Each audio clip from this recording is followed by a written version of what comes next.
Hi, good afternoon, gentlemen. I just wanted to ask, yeah, thank you for that announcement. Is this, sir, a final decision? Is there any room for any, I don't know, appeal or, I don't know, negotiation with the B League, or is this a? I mean, is this it? This is a final decision. Our letter to the D-League is to tell them exactly how we communicated it to you guys, no? That All the right, board decided. So, sir. May I know if this has been communicated to Kiefer? no, it has not. No. Okay. The, So there is intention to do so. all right. Thank you. Thank you very much. Any questions? Hi, sir. Renzo Kiko po here. Hello po. Yes. Good afternoon. I get a few details po dun sa contract ni Kiefer, kung ano yung mga nakasulat na provisions doon, like regarding this. There Would might that be okay?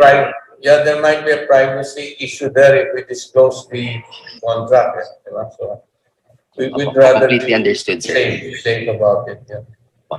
Ano po yung mga penalties or yung mga pwede niyang kaharapin if ever yun nga ma-break yung contract? Can I answer that first? Yes. Chair? Well, at this point, we do not know how Peter will take this decision of the board, no? So I think it is not also proper or timely for us to address a hypothetical question, no? So we'd rather, as the chairman said, this will also be communicated to Peter, being the party involved, no? So I think we'd rather, being the party involved, no? So I think we'd rather wait for whatever he has to say. Last na lang po, kasi maraming fans po talaga yung umaasa for Kiefer to na makita rin nila for Japan. Message niyo po dun sa mga fans na nakatutok po dito sa issue na ito.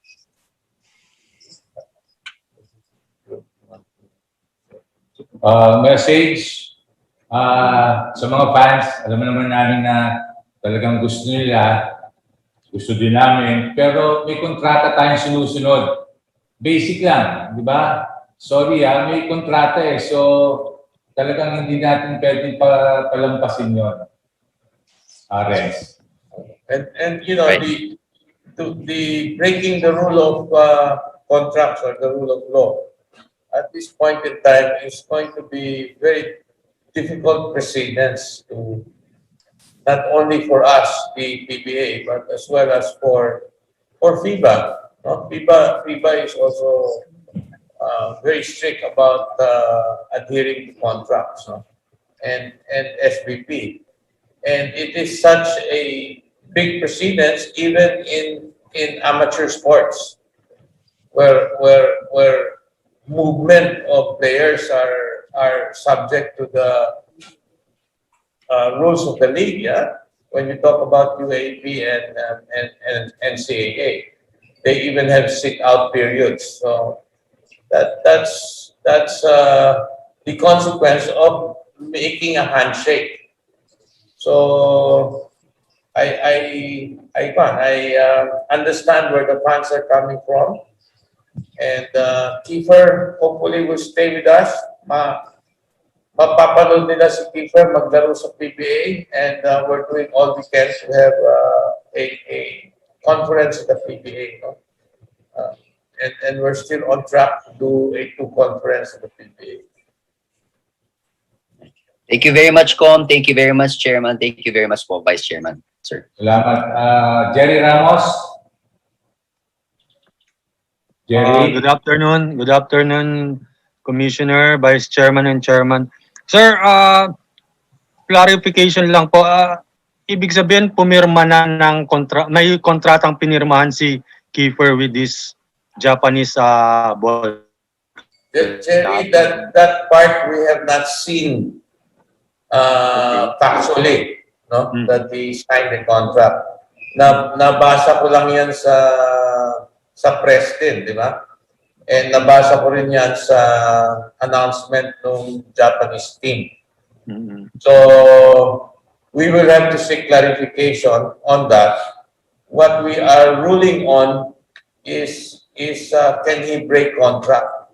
Mm. Whether he can actually break contract. Pero yung point na pumirma na ba siya dyan, may kontrata ba siya dyan, diba, is he really moving? That's a discussion that's ongoing. But what we're ruling on is the non-breaking of contract that he has signed. Yeah. Chairman, is his Japanese team aware na may live contract siya sa PBA?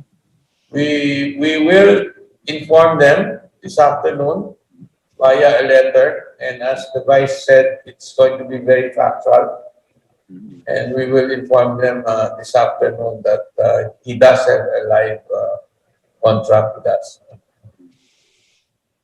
Any legal complications po rito, Chairman? Hindi ko iniisip as much as possible. We are just deciding on the issue at hand, which is can he break contract or not? Will we allow him to leave or not? That's what's on the table, and we wanted to take a look at this urgently, kasi nga to avoid any future complications, Jerry. We don't know what the Japanese league will be doing. We don't know whether they're going to make an announcement. So to us, this is a very urgent situation that the board will have to address. Kay Vice Chairman, Vice Chairman, I know you lead a study group na pinorm ng PBA, no? Is this tong case ni Keeper one of those included in that study na tinitingnan ng grupo nyo? Jerry, let me put it this way, okay? Whatever proposals, okay, we will be submitting to the board for its approval. We are not singling out any particular individual. Okay? It will be a proposal, for the whole of the PBA, all the teams, all the players, and all the coaches. Okay? Now, let me tell you that the study group, okay, is close to finalizing its report to the board. Okay? And we intend to really submit it as soon as possible because we realize there are also present issues. But let me also assure you that whatever, we're trying our best also to address all issues so that, maybe we cannot make everybody happy, but the study group has opened its mind also to what is happening. So on that note, I'm afraid I cannot tell you more until the group submits it to the board. Because they will have to approve it or disapprove it. The study group was formed not to formulate the policy. Let me make that clear. Okay. One last question. Chairman, have you had a chance to meet with Kiefer personally or even sa phone man lang?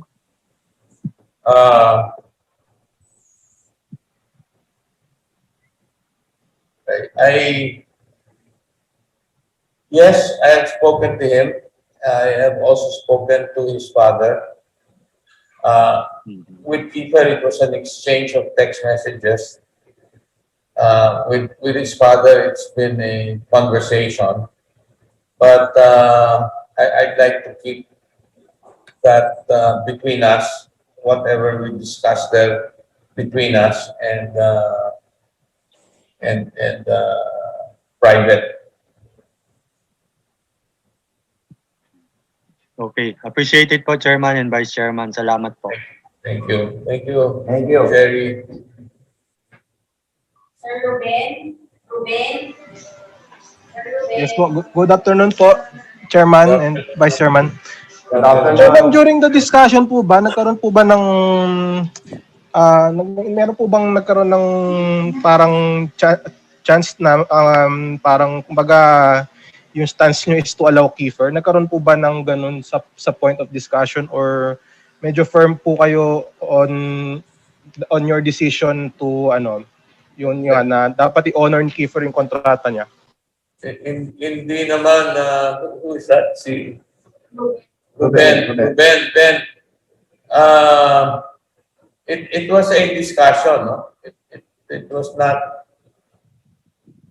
a 1-minute decision. It was a discussion, and the board, in all its wisdom, we looked at all the possible scenarios and all the risks of these scenarios, and came out with this decision that it is best that we follow strictly the policy of not breaking contracts, as we felt that there were more negatives if we allow such to happen today. Yeah. Medyo mahirap it was very difficult for us, no, the officers of the PBA to sit through this discussion as well. Chairman, may calls po from different quarters po na parang yung UPC po parang magkaroon ng revisions on the rules or to adapt to the kumbaga changing landscape of basketball in international scene. May komento po ba kayo dito? Are you considering it po? Who is this? Ruben. I don't know that. We don't know that. Who is saying that? Is that NLEX saying that, or that? But based on what is factual, that's why the Vice is saying that. Now, factually, what is submitted to the PBA, the UPC, does not say that. Am I correct? Yes, sir. So we don't know kung saan nanggagaling yan. Unless we see it in writing, and even if there is, did we know about it? That's something we did not know about, so it was not also cleared. So the process may have not been correct. Kawawa rin naman si Kiefer if he is made to believe it is the right process. So yun ang sitwasyon natin. Okay po, Chairman. Thank you po. Thank you, Ruben. Vice Chairman po. Thank you po. Wala pa. Michelle, sino pa? Questions? Wala na? Questions? Jonas. Good afternoon, Chairman. Good afternoon, then Vice Chairman. Ma'am, ibahin ko muna yung tanong balita sa ang PBA, yung season, yung sa IATF. Jonas, sorry. Tungkol sa season, hinihintay lang namin ng June 15 kung ano magiging status. Kung GCQ, pwede na tayo mag-practice ng scrimmages sa NCR. Tapos nakita naman natin, successful yung mga practices natin. 3 weeks na tayo, gawing 4 weeks na okay ang practices natin. Siguro by after June 15, I'll write and present ulit sa task force. Yung bang June 25 na target nyo, nandun pa rin yun or nagbago? Sorry Jonas, ang ginawa ko na, ayoko na ng specific date So ginawa ko last week ng June, first week ng July. So doon tayo naglalaro, Jonas.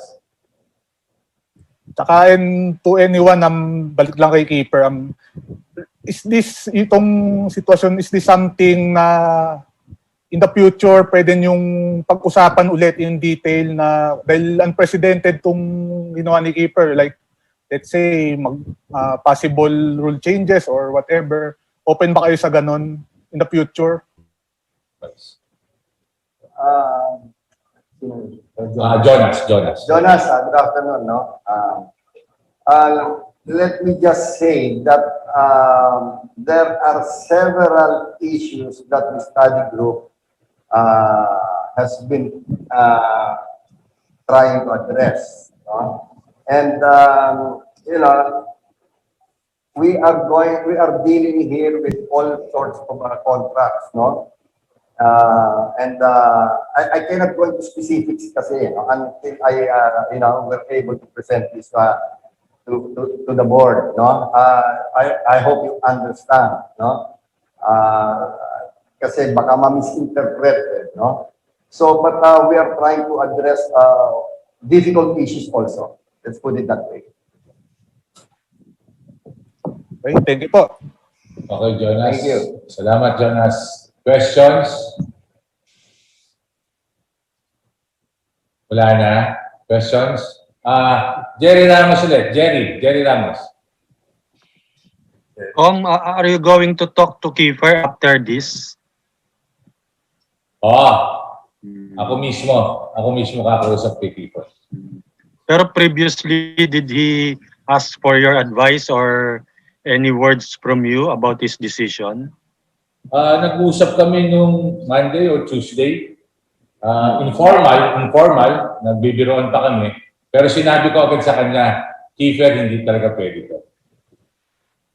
Informal. Nag-uusap kami. So sinabihan ko agad sa Jeff. Chairman, in the absence of any NLEX officials, how is Keeper's relationship with the team right now?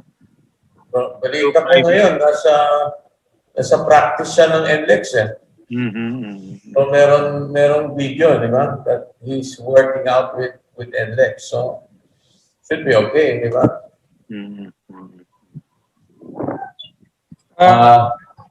Go. Sige, ikaw. Sandali, may questions kasi naka-live tayo sa YouTube eh. From Arturo, kung hindi po pinayagan ng NLEX si Kiefer, bakit po nag-post siya sa social media na nagpapasalamat sa board at sa PBA na parang pinayagan na maglaro sa abroad? Kasi ano to inano ni Kiefer yan 2-3 days ago. So ngayon lang kami na nag-meeting with the board. So paparatingin pa namin kay Kiefer yan. Jerry, sorry Jerry, go ahead. Okay na, Com. Thank you. Okay, Can I just ask a quick follow-up? I just wanted to ask, was there any prior communication between Kiefer and I guess he communicated with NLEX because they immediately made a statement allowing him yet saying he had to follow the PBA rules. Did he communicate with you, sir, about like his plan? Sa akin, Dayan, Yes. yun nga, 2 days ago, informal talks, 2 days ago, na nagbibiroan pa nga kami. Katulad ng sinabi ko agad sa kanya, Kiefer, hindi pwede yan. Hindi pwede. Okay. So, 2 days ago, nag-usap kami ni Kiefer. No, sir, because I'm just wondering, of course, this negotiation with the Japanese team, I assume has been going on for a while. And I guess if he had a plan, then I was just, wondering whether he had given any, had any communication about his plan, but I guess not, sir. Okay. Sino ito isa? Michelle? Philip Martel. Go ahead. Com Willie, Chairman Ricky and Vice Chairman Bobby. Tanong ko lang po, nagkaroon na po ba parang formal na request yung bilig na nag-send sa PBA na requesting na makalaro nga po si Kiefer or wala pa po? Well, as far as I know, they have not sent us any formal request. Alright, thank you po. Let me confirm that. Did the office accept Wala, sir. any? No offer. Wala. Not even by phone. No? Yes. Questions?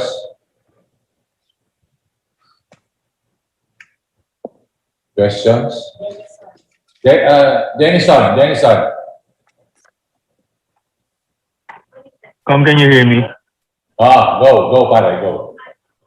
Medyo ano lang to medyo beyond na po to. Pero in the event po na, say, the scenario, leads to i-buy out ng ng Lakers, ng Lake Stars ang contract ni Kiefer. Is that a scenario that we should all consider po ba? Or Wala naman tayo. We have, kasi ganyan ata yung sa NBA, di ba? NBA, you just buy out the contract. You know, the consequence of that is very difficult for us kasi their currency is much higher, right?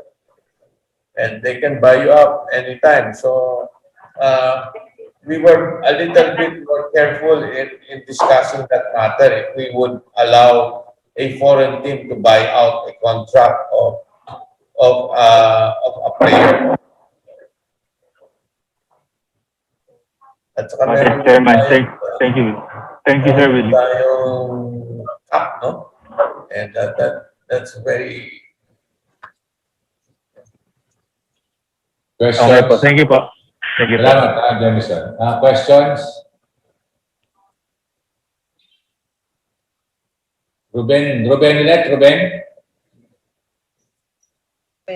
Yes po, Com. Com, siyempre with this scenario na yun nga, yung other countries might be also interested in our local players. From your standpoint po, okay lang po ba sa inyo yun nga na may kukuha ng players dito as long as they are not under contract with the PBA and the league? Let's say, kunwari si Kiefer, nag-expire yung contract niya, yung contract niya ngayon is nag-expire na.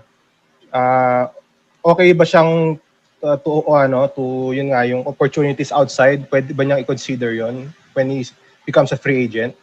That proposal will be presented by the study group. It's been taken up extensively by the study group. That is expired contract, very similar to the Bobby Parks, expired contract. If you look at the current rule, is that you're owned by the team owns you forever until it releases you, right? So we've talked. I think the committee of vice chairman has talked about that intensively, and until such time as he presents that to the board, we're not in liberty to mention what the new rules are, or what is the recommended policies that will address issues such as that. Okay, Ruben? Since po nabanggit na po si Ray Parks, meron po bang latest sa kanya? Thank you po. Well, as the governor of Talk and Text, I have not heard from him. He has not called. He has not said hi. I have not heard from him. He has not reached out. So. Okay po. Salamat po, Chairman. Comment, Vice Chairman. Thank you po. Denison, may ano ulit? May questions? Wala na po, Kong. Wala na po. Kasi nakataas naman. Questions? Benito Henson, Is that your son, Benito? Hindi, apo niya, apo. Yan yung partner na tinatawag niya. Ayun ba? Future PBA player. Good afternoon. Yeah, no, I'm good. I'm just curious about the reaction, what the move of Kiefer is going to be, because he announced it, and I think on Monday there was supposed to be some sort of formal announcement of the team. So yeah, we'll be watching. But thank you so much for communicating this to us. We've been watching out for the for the advice of your team. Thank you, Dayan. Questions? The longer we wait, the more complicated it becomes, right? Because there will be a lot of opinions coming out, so we might as well just face it. We've been discussing this. The board has been discussing this over the last 3 to 4 days.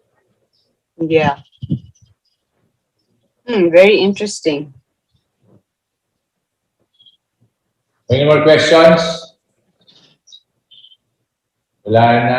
Jerry Ramos. Sa pakikipag-usap mo kay Kiefer, did he mention yung reason niya why he wanted to play in Japan despite na ito nga, may kontrata pa siya sa NLEX? Yun lang ang sinabi sa akin. Sorry, sa amin lang dalawa yun, Jerry. Sorry, pasensya ka na. Pero nung sinabi niya sa akin na baka mag-Japan siya, sinabi ko na agad na hindi pwede. Baka wala siyang nabanggit about, of course, yung salary, mas mataas doon. Katulad na sinabi ko, yun ang sinabi ko, Jerry. Hindi pwede. Okay. Thank you, Com.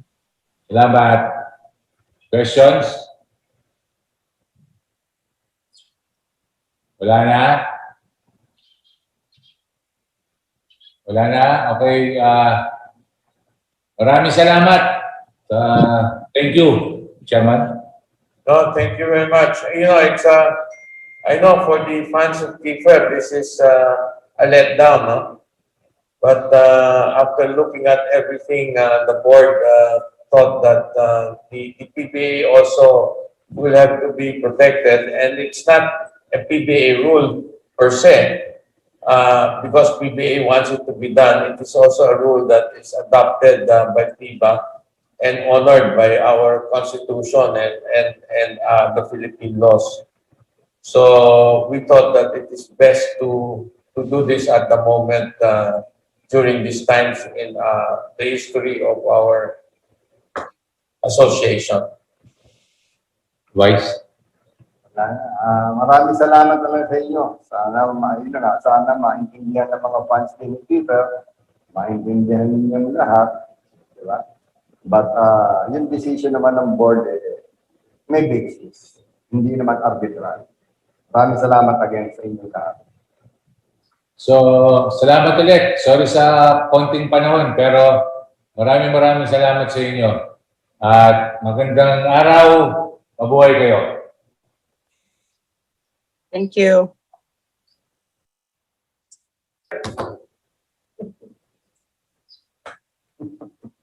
Thank you, Com. Thank you po. Thank you, Com. Napatrabaho kayo, Com, Thank you po. Sabado. Thank you, Com Willie. Thank you, Chairman Ricky. Thank you po, Vice Chair Bobby.